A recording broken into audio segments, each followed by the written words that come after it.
Estou na Pampa. Xa está. Pois Soños é unha peza de teatro que trata dunha realidade moi cercana que a que nos gustaría que o público empatizase. Recórdame tanto a min de nova. É unha peza teatral que ten como eixo temático a rapazada que vive nos pisos tutelados e como é o seu día a día.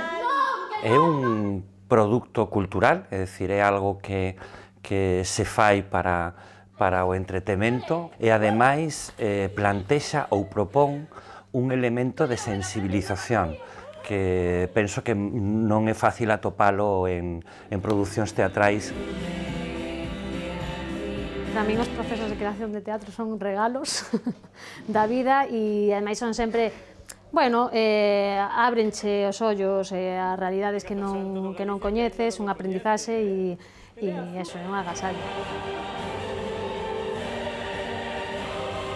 Que pon un tema de compromiso social por riba da mesa que moitas veces está alonxado dos nosos coñecementos, porque incluso nós, que temos a adolescencia moi recente, como non convivimos con ninguna persoa dese colectivo, pois de repente descubrimos un montón de dificultades que están moito máis cercanas do que pensamos.